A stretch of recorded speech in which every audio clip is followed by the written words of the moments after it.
relationship. Um, and all those other building blocks. And I'm going to, hold on just a second. I'm going to share my screen here. Here we go. Just one second. I apologize. I am kind of having like a cold or something, so I'll try not to sneeze and sniff. I just wanted to review those building blocks with you guys just real quickly. Come on. And so I had wanted you to, oops, can y'all see my screen, or are you looking at the one with a lot of garbage on it? Now it's your personal screen. It did have the presentation for a second. Okay. And then it went back. And then it was also like the presenter view. Okay. All right. Okay. So let me, yeah. Okay. We'll just share that for just 1 second here and then go to that. All right. So now you just see, or do you see the note? All right. Let me switch. Yes, I can see your notes. Okay, good. Well, I'll just let you read it yourself then. Okay, now, so, well, okay. now it's now we're good. Okay, perfect. All right, so I just wanted to review just real quickly. Now let me find my cursor here, because we had talked about those core beliefs that need to be in place, and then those building blocks. And as I said, that I would almost, bet that every single one of your touch points or your engagement pieces or times are built on relationships. And I think probably the majority of them are interactive. I think probably some of those federal meetings or other kind of information imparting things are maybe not interactive, that could be interactive. But I wanted you to kind of focus mainly on those last three of, are they collaborative? And we talked about how that collaborative is in the planning part, getting the input before you just deliver it. And then are they developmental, and is it linked to learning? And so we're going to take just a couple minutes. And I know that you guys were kind of a little shy last time, and Larry to get to really kind of share, but I want, I'm going to open it up now for you guys to share, those of you that kind of reflected on that. And if you watched the recording of it and you did some reflecting, now's your time to share with the others what it is that you were, which one you were kind of focusing on, what event or family engagement piece you were, or event or whatever you were focusing on. And then in terms of, was it collaborative? Do you think it's developmental, or how could you make it?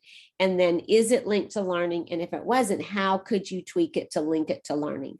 So who wants to go first and share? And y'all don't go radio silent on me, because last time y'all were great in your discussion and everything.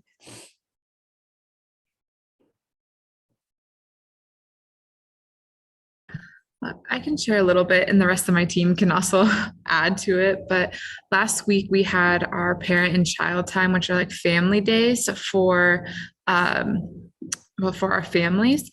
And so this is when the parents come with the younger child that is part of the childcare here, but then also their older siblings aren't in school, so they're also invited as well to join in the activities.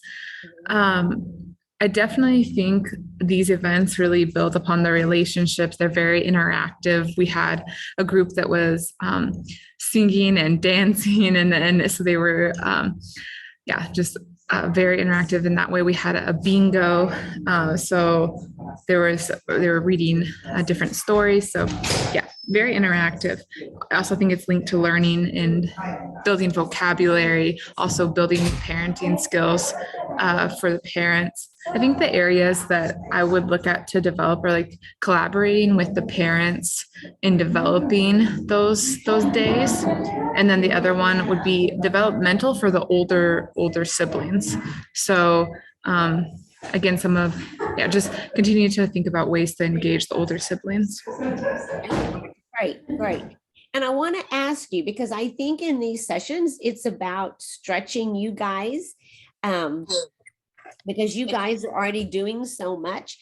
But when we talk about linked to learning, you guys are aware that it's linked to learning, but do you convey that to the families? Like when the families walk away, are they able to say, all right, this bingo was linked to this learning, or this bingo helped my parenting skills or vocabulary. This, supported that. So that's one of the questions that I want you guys to think about when you're thinking about, is it linked to learning? Are the parents able, hopefully for the most part, able to verbalize what an activity was or what they participated in, how that was linked to what their child is learning?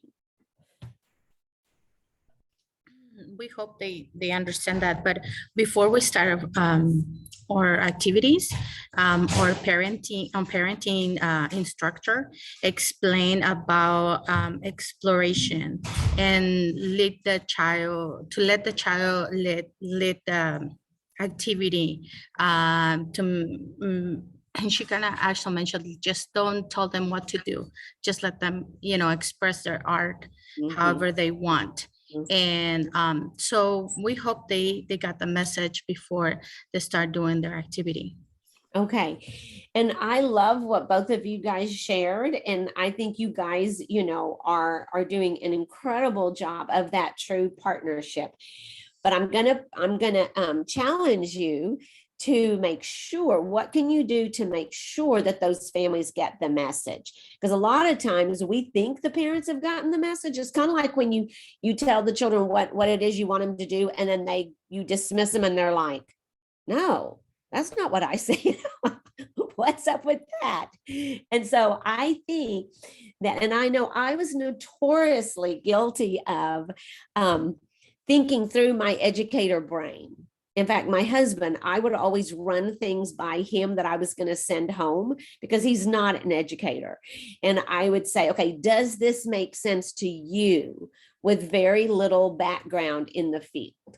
And I figured that if he understood what I was trying to say, then my parents would get it as well.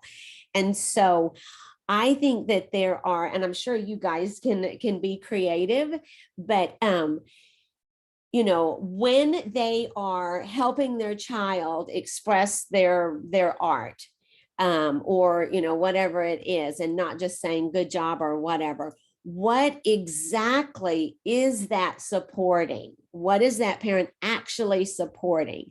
And just, off the top of my head, when they are getting children to verbalize the process and not the end product, that is absolutely a growth mindset skill, instead of that fixed mindset. And we want children growing with a growth mindset where they, are where we are valuing the process and not the end product.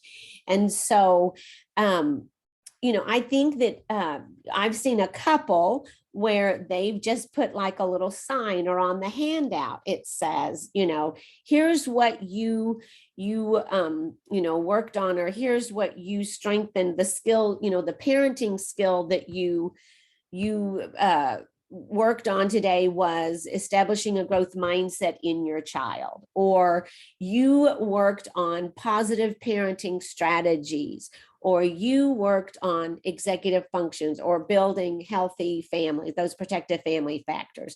So think about trying to get as specific as you can, and not hoping or thinking that the parents got the message. Some of your parents will be able to say, oh gosh, I helped develop vocabulary, or I helped, this supported that. But a lot of our parents will not. So think about whether it's a card, or if they're going to little stations, just a little, card that says this is supporting oral language, or whatever in your child. So but I love those ideas. Does anybody else want to weigh in on something that you reflected on, and how it measured up with those building blocks?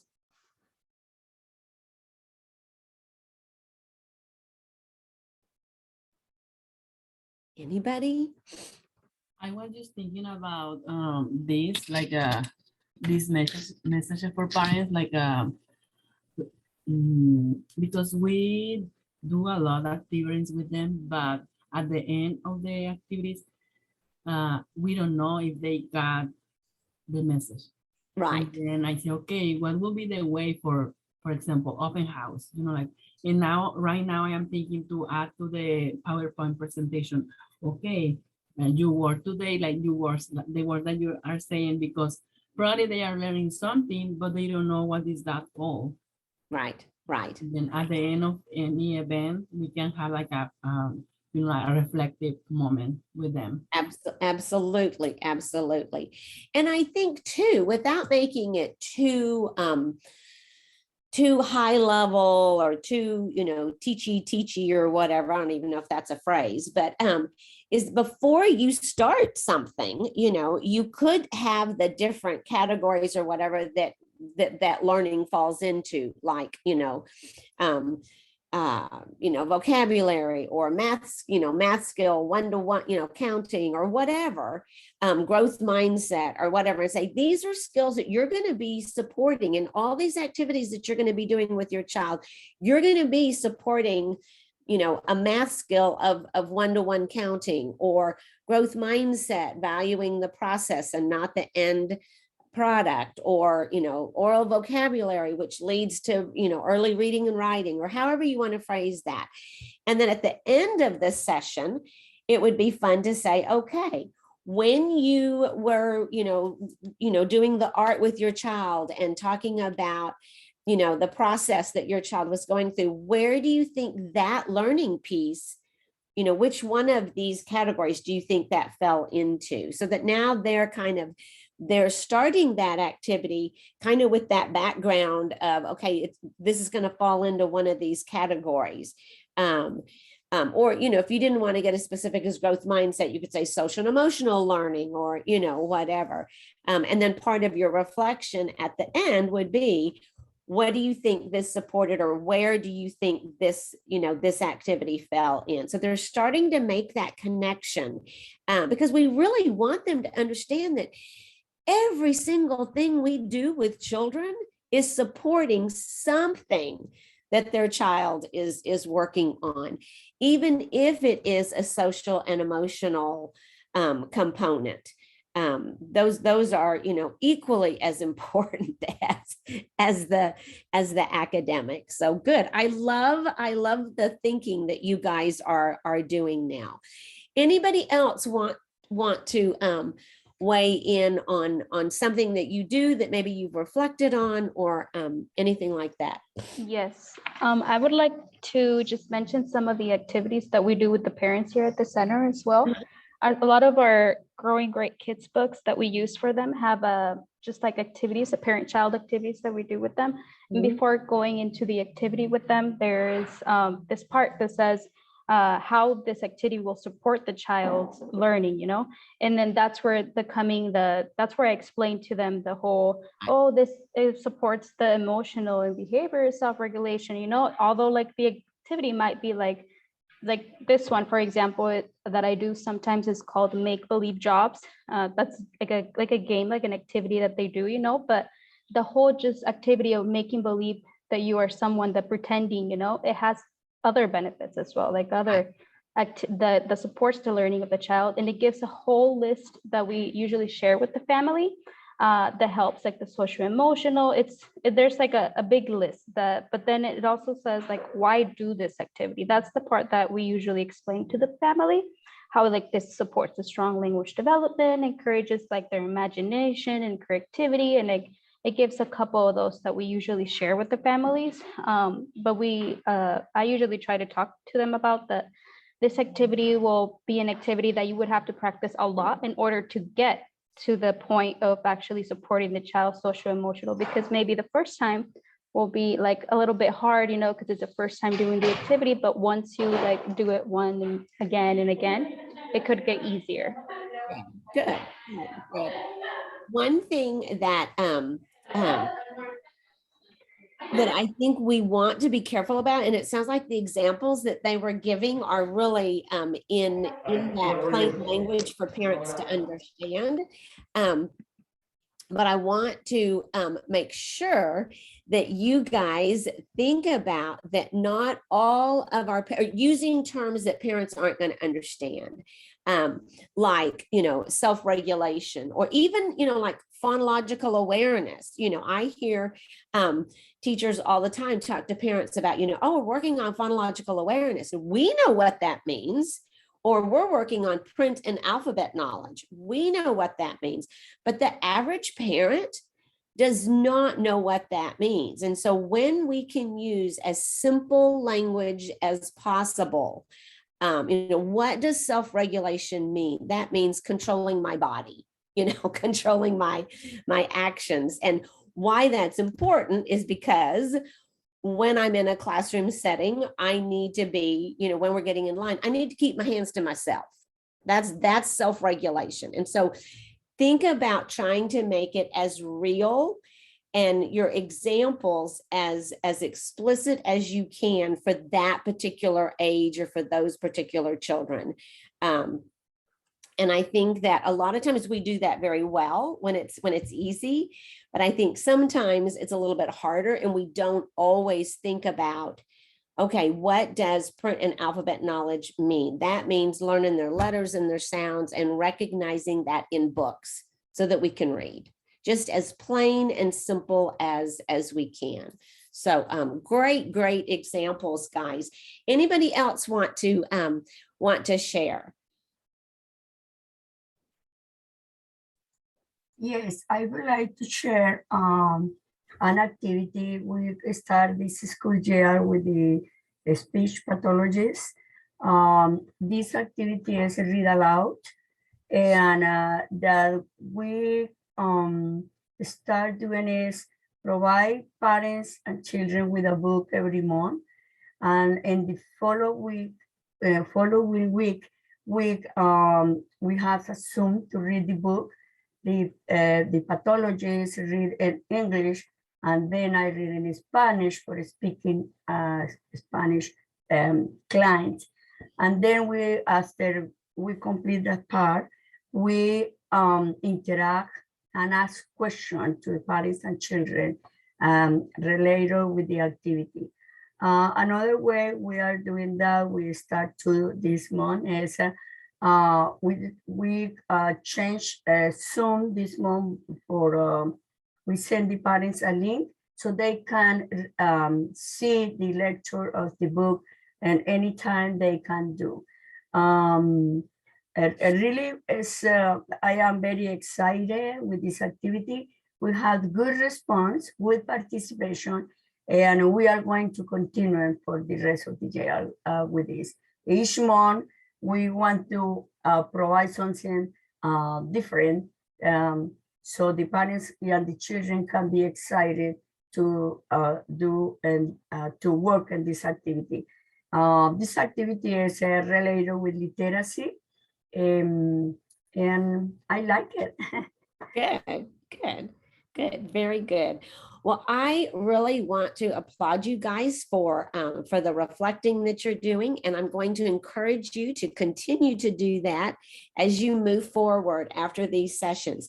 Just one little reminder, one of the things that we talked about when we were actually doing the second session was another way of looking at that developmental building block is think about the parents that you're asking to come to open house, to meet the teacher, to whatever it is.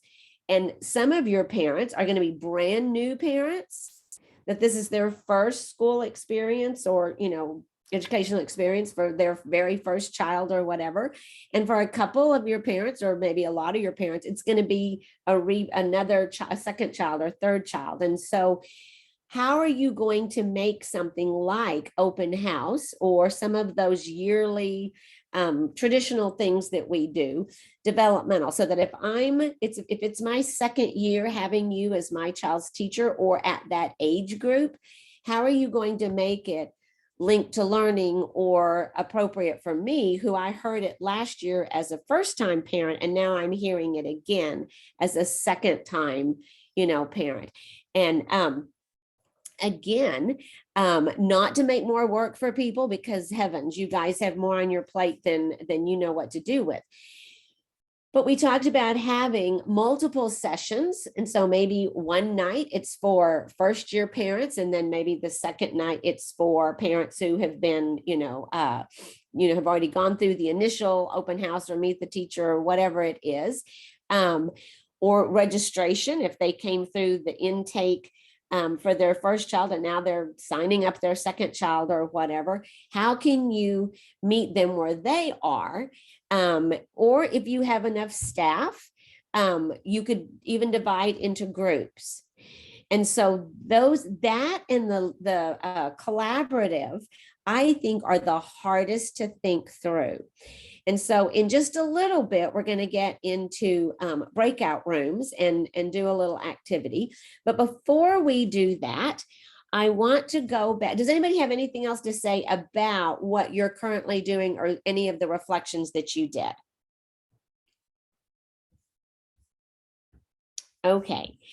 Well, I want us to go back and visit some of the barriers that that we talked about in that second session, or maybe it was the first session, that keeps our parents from attending all the great things, whether it's a family event, whether it's an open house, whether it's meet the teacher, whether it's a read aloud day, whether it's grandparent day, whatever that wonderful opportunity that you are trying to provide to have your families be engaged. What were some of those barriers? And we talked about multiple children, and we talked about how parents don't always feel comfortable bringing their children up to the center, even if we say bring them. Time, if it's at the same time every month and I'm still at work, I don't care how great it is, I cannot come. Or lack of transportation, or just being overwhelmed with their own lives and what's going on with them. And we know that parents, and many of us still, who are employed, they are facing, job insecurity, food insecurity, lots and lots and lots of issues. My daughter-in-law, our 2-year-old granddaughter, I think we're kind of on a uphill or upsweet time here, where I think her daycare has gone about a month and a half, maybe 6 weeks without closing for 2 weeks because somebody got COVID. But therefore, for probably August, September, and October, it seemed like every 2 weeks they were shutting down because they had to close the center or close her classroom because somebody had COVID. She and our son are extremely fortunate in that my husband and I live just down the road, and we could let her come and hang out with us while her center was closed. But a lot of your families, as you guys know better than I do, don't have that luxury. And so how can we still get them involved? And so I'm going to put you guys in breakout rooms for just maybe 5, 6, 7 minutes. And I want you to talk about what are some of the barriers that you are aware of. We also talked about language being a barrier. The parents don't speak the same language, that being a barrier. We talked about parents, particularly our families, are men of color who did not have a good experience. And so just their that history that they have of school not being a positive, happy, safe place for them. Lots of barriers. And we talked about how some we can address and some we cannot by ourselves because it's a systemic thing. So I'm going to put you in breakout rooms, and I want you to talk about some of the barriers that you are aware of that's keeping your families from coming and participating and being engaged. Or if you're not sure, what are some things you can do to find out what those barriers are?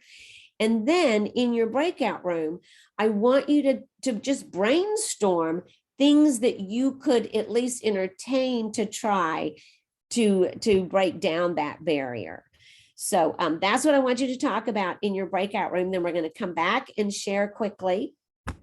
And then we'll do another activity. So I want you to talk about those barriers that are pertinent to you guys in your centers, and then brainstorm collectively, maybe some ideas. And remember, brainstorming is not the time to say, well, that won't work. Well, that won't work.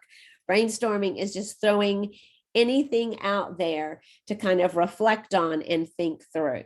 So remember, you have to join the breakout room, and I'll try to pop into as many as I can. So Shauna, can you, no, well, I should be able to put you in breakout rooms. Why can't I put them in breakout rooms? Breakout rooms, breakout rooms, breakout rooms. Why isn't breakout room? Breakout rooms is not an option.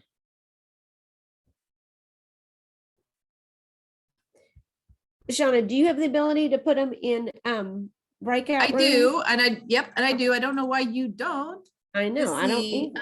allow participants to choose a room on a session at a time. Breakout rooms. You can just assign randomly. Okay. And you want how many? Okay. We have 13, so maybe 4.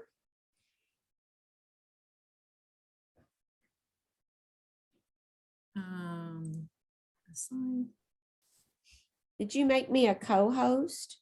You I had to, can. because I shared. Well, If you want to let me, make me a let me get the breakout rooms going, and then okay, I perfect. will We'll work on the figure it out. co-host part. Yep.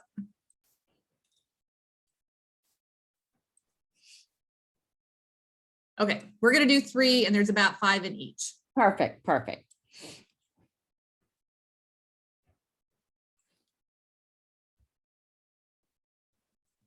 Did it go out? Yeah. Okay.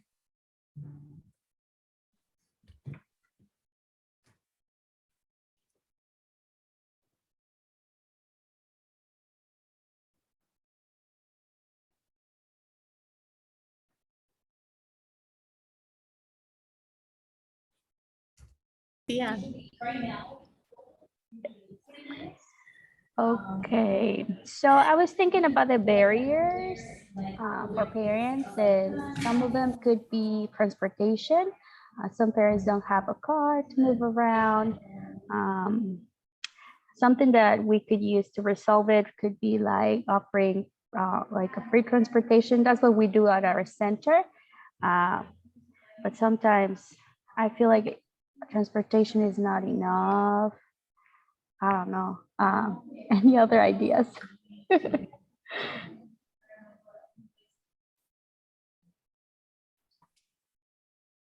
I think for my families, the barriers, I think it's the same that they already mentioned, is that the time of transportation on the job schedule, they start working early and they use a daycare. And the daycare, they don't have a time to do the activities because they pick up another children's too.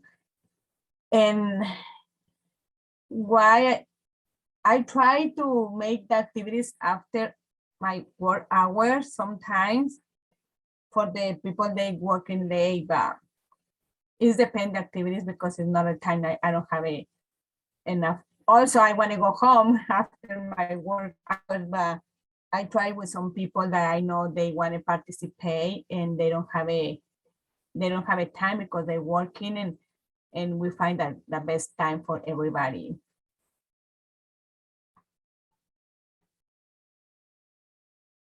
In a center, well, we have English classes. We have 2 sessions in the morning and then the afternoon. But I know a lot of people, I mean, if you would like to include a fathers to come to learn English, I know they work during the day.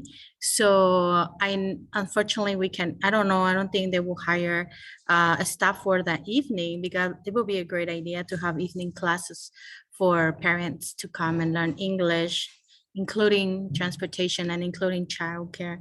But I know it's maybe about budget and, and hiring people, but I think they're coming, but I think it will be good to have another evening session.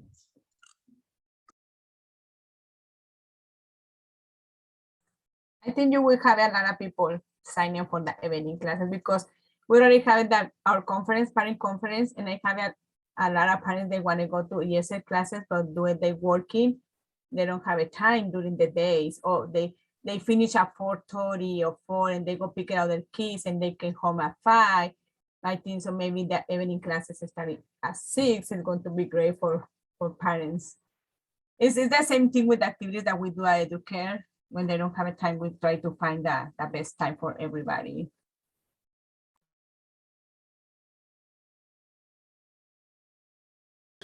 Another barrier that I was thinking about sometimes, like, especially right now during COVID, it has been technology based. And so just like realizing that not everyone is super comfortable with technology, or just like the way that we send out information is mostly through Remind, which is an application. And even sometimes with Ready Rosie right now, I'm having difficulty with some of my clients, my participants, being able to just manage the applications or like the online platform. So I think just like, continuing to be thinking about that. And so what we've done to address it is we're doing computer like refreshers. We've done computer classes. Like during the visits, I'm spending time trying to help them like navigate or log in or get a new password set up. So I don't like just continuing to work on those pieces. Yeah, we also starting use the YouTube videos to send to every parent, and they can watch the video whenever they have a time. The only thing we ask for them to make sure they do the activity and send the picture to us, or the video if they want to make a video with the activity that they're doing in the YouTube video. Or also they can put in the video in the comments that the child's name and the parent's name, and then we know that they watch the video, that and they do the activity too.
It looks like almost everybody is back. I think there are a few more that need to make their way, but in respect for our time, what were some of the barriers that you all discussed that were pertinent to your families? And then what were some of the brainstorming ideas that you came up with? So who wants to go first?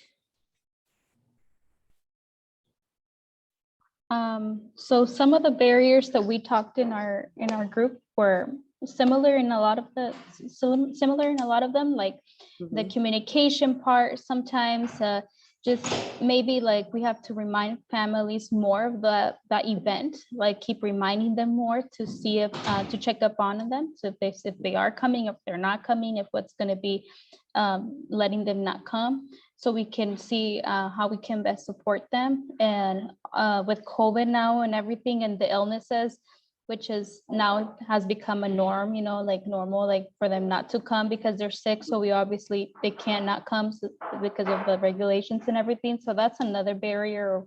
And one of them that I said that applies here for our center mostly is usually that families say, oh, that we forgot, or that we had something else planned for that day, because the family's there usually that day. So they try to plan something that other than that, or or they just, oh, my older kid, he didn't want to go and I can't leave him at home, and I don't know, I feel like he's gonna get bored over there and I just can't get him out of the house. That's some of the barriers that I feel like I get here sometimes. Okay, all right, good, thanks. Somebody else?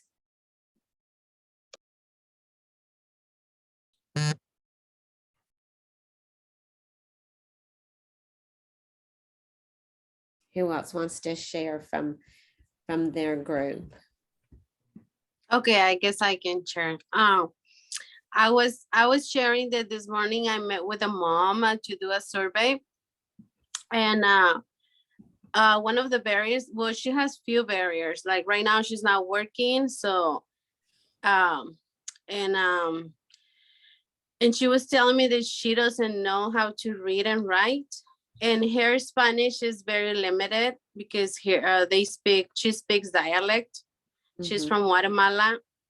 And when it came to the question that how many times did you read to your child last week, 1 to 3, 2 to 4, different times, she's like, well, I sat with her to read, but I didn't read to her. And I said, she's like, I just don't know how to read, so I don't do it very often. I think she said 1 to 2. And I told her a story about a friend that she say her mom didn't know how to read, but she grew up with books since she was a baby. And she found out that her mom didn't know how to read until she went to elementary school. Mhm. And she learned how to read. And she's like, then I noticed that my mom was not saying what was on the pages. Mhm. She was making up the stories those whole years. But I mean, it was for a good benefit.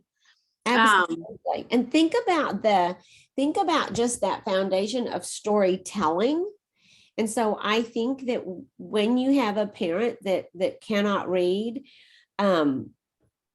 when we can explain to them that just telling the story, making up the story about the picture on the page, especially for young children, is just as important as reading the words on the page. And actually, by just telling the story, she was actually modeling a critical skill for pre-writing, because Yeah. we know with writing that when children can tell a story, then they can draw a story. When they can draw a story, they can label a story.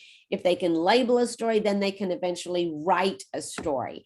And so, the fact that she was giving her child that gift of telling that sense of story with all those story elements of a beginning, middle, end, and characters and a plot and all of that. All of those are story elements that they learn. And so I think that's incredible that she did that and didn't just say, well, I can't read, so no books, whatever. Mhm. So, Yeah. I So think yeah, I was telling her, like, if you need anything to be translator, we're here to help you. And it takes longer because, like I said, the Spanish is limited. So I don't know. I think we spent like 2 hours doing the survey, but I mean, I enjoyed it. I'm here to help her. right. And she felt comfortable. She didn't feel shy asking me to explain her again, or what do you mean? I have to give her a few examples of what was the question about. And then she's like, oh, okay, I get it. Mhm. And I was saying him, like, no, don't feel bad, because we're here to help you, and always take the books home and sit with your child, make up the stories. She was laughing when I was telling her, I'm like, make up the stories. She's gonna find out later on, and she must even help you and learn. You can learn how to read too. Right, exactly. Teddy, Well, and I want to just, Maria, in the group we were in, when you're talking about a parent who does not know how to read. So a lot of times we always say, well, include pictures or whatever, but Maria, right before we ended, she was talking about YouTube videos. yes, And this yes. would be such a great opportunity for that barrier. Maybe not for the survey, because the survey is probably a little more intense, but when you have stuff that's being sent home for parents, if you have Facebook Live or whatever that happens to be, or I mean, everybody has cell phones these days, to record yourself reading whatever a parent is supposed to read or giving directions on whatever you want parents to know, and then posting that on an internal Facebook page or a YouTube. I think that is such an awesome idea. It's an incredible idea. Yeah.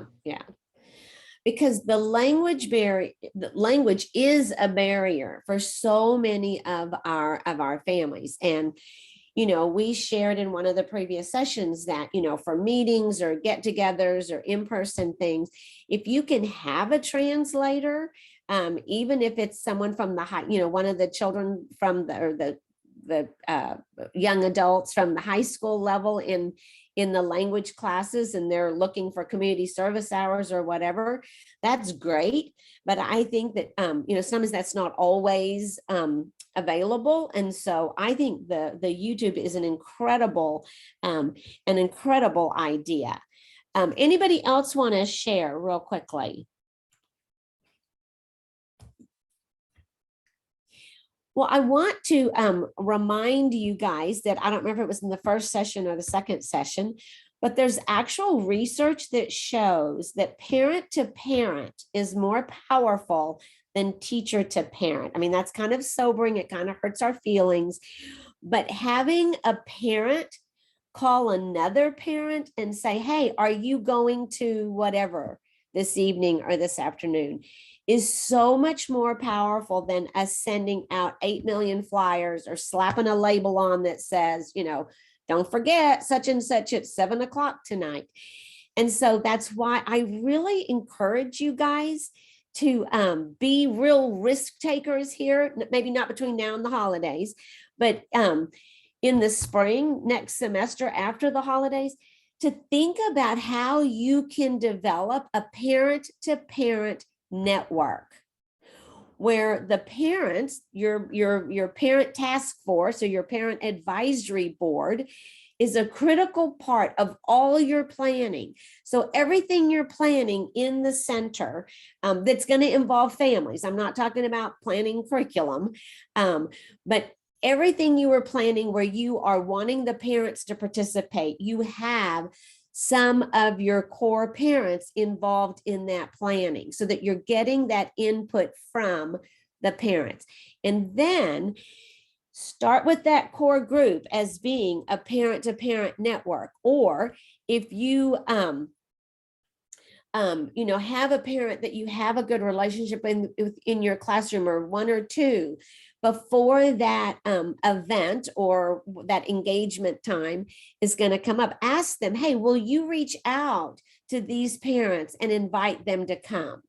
Because we know from research that a parent calling another parent or inviting another parent is a lot more powerful, or volunteering to swing by and pick them up if need be. So great job. All right.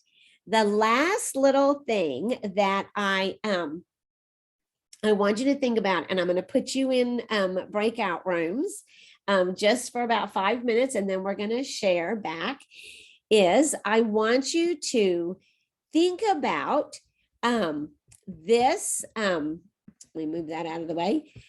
This, not that barrier. Hold on just a second. Let me get back to my cores over here.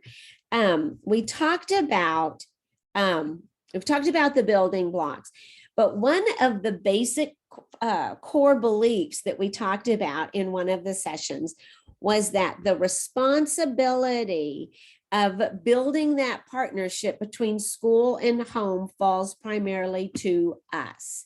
And we talked about how if parents grew up in a household where their parents were not involved, how do they know that they need to be involved?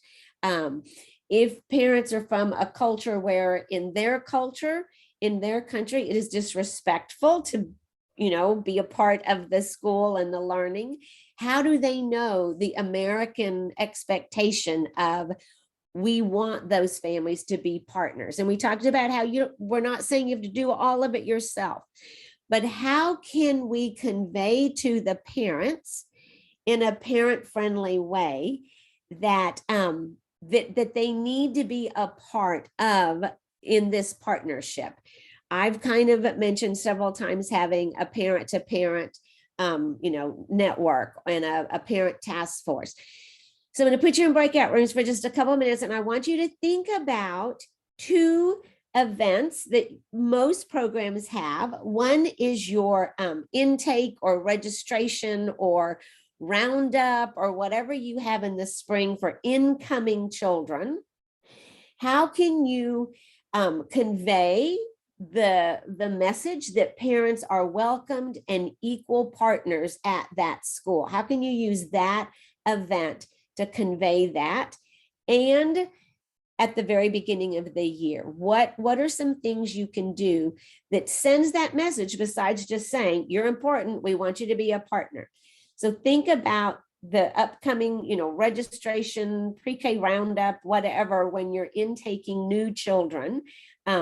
What are some things maybe you can do that would send that message? So as a parent, I walk in and I think, wow, they value families and the beginning of the year as well.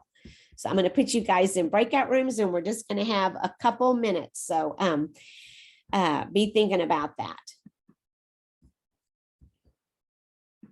All right, here you go.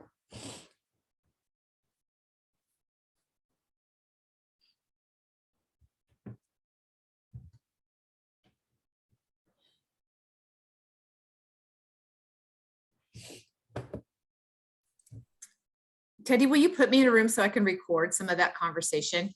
Yes, and which one are you going to jump into? I don't Oh, care. Just put me in put one. you- Okay, and then I'll pop into another one. I'm putting you in one. Parents to continue to partner. I know we do have like a couple slides in there where we talk about like the importance of just the importance of partnering with the parents, like whether it's with the home visits and checking like report cards, but I know that there's ways that we could do it better.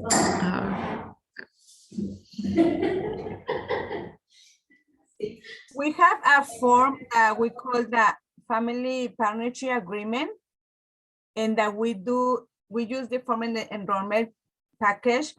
And I use this form to explain parents that we need to work together as a team to be on the same page with everything. Like I explained that, okay, this agreement is that what is the expectation from parents, and what is the expectation from the school. And I explained that it's in the partnership to work together during the year, and they need to participate as much they can. And also like at the home visit, conference, and parent activities.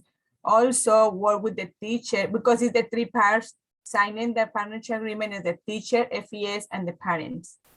The 3, they sign in the agreement, and then I explain what that means. That means that we will need to work together to be in the same page to help not just the child, also the family or the teachers to, when they need to support from the parents to help the children in the classroom too. How Amanda mentioned, we have our orientation nights, orientation dates, and then we also give them a handbook, and they can write down, and we have an image of a house, and then we're explaining that they are compromised to do the 5 components, not just coming to learn English, just they have to compromise to do all the 5 things that we have, or the programs that we have for them. And then we give them details, and we expect them, and we also explain them because is by time. So we explain them that we have 3 years. They are allowed 3 years, and we want them, and we encourage them to come and learn and take advantage of those 3 years. And especially because this is a special program, nobody can, it's just, we have to have certain requirements for them to come. So we kind of explain all that. We have also contracts, attendant contracts, and we do rights and responsibilities, and which is applied for every home visits and ESL classes, GED classes. And so that's what we have done so far for families, to know that we expect for them to come and use the service.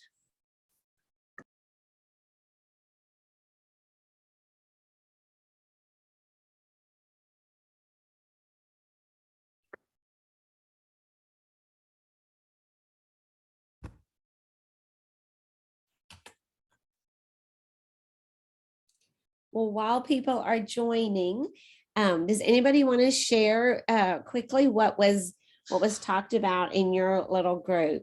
How you can convey that you want that partnership with the families? Anybody want to share? Really, really good conversation.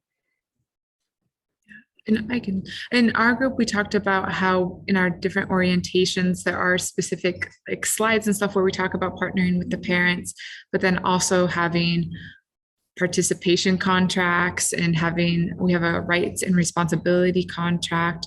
Anna also has a form that they fill out that talks about partnering with the families. So those are just some things that we mentioned. Good. Anybody else have something different that you guys shared? One thing that I heard in one of the rooms, and I can't remember now, maybe room 2 or 3, those are the 2 that I was able to jump into, was they were reflecting on the fact that they think they really only send things home in one language. And they have several languages represented. And so again, that sends that message that they are welcome, you value them. And while they were talking, I thought, oh my gosh, wouldn't it be cool? I don't know how to do it because I'm not as tech savvy as some of you all, but wouldn't that be cool if you got the parents that spoke, a parent that spoke all those different languages to just call that parents in that language group and just leave a message or just talk to them in their language of, hey, don't forget, this is coming up tomorrow night. I hope you can make it. And use key parents in those languages which are spoken, because I'm sure there are leaders in that group, in each of those groups, that would step up and would love to do something like that. One quick thing that I really want to just food for thought, and I haven't seen any of the family agreements or those family engagement contracts that you guys are using, but make sure that it's a two-way street, because one of the things we talked about was that it's a mutual relationship. The slide said 50-50, and we all kind of agreed we liked mutual instead, where we are valuing that input from the parents. And so that those contracts are not just what we expect the parent to do, but what are we going to be doing as well, so that it does convey that mutual partnership. So we have 2 minutes left. I hate to cut this off because you guys have had such great ideas and conversation. Does anybody have any closing thoughts? Maybe something that after you watched session 1 and 2 and then 3, anything that sticks out that you just really want to take forward and try to continue to mull over and think about as you move forward in your family engagement piece at your site? I really appreciate you giving your advice on how we can get more families engaged, because it is actually really important when we have these like events, because this is where we're putting all these things in practice that we have been trying to get families to do. That's usually what we do for our family days. And I really like the idea of like valuing the families and like knowing that if there's different families that speak different languages, how can we involve the other families as well, so they don't feel like left out, because maybe they arrive late at the family event and we're all over here like, oh, they arrived late, but maybe they arrived late because they probably didn't even understand the message, and then we're over here like thinking, so this is, to me, I feel like this is really important, like the whole cultural part. Doing those announcements, I feel like I really like that too, how like the families being involved, getting them involved as well, so they feel part of it. Good. Anybody else want to weigh in? Well, next month, we start our cultural diversity, which is probably my second favorite or equally favorite piece as the partnering one.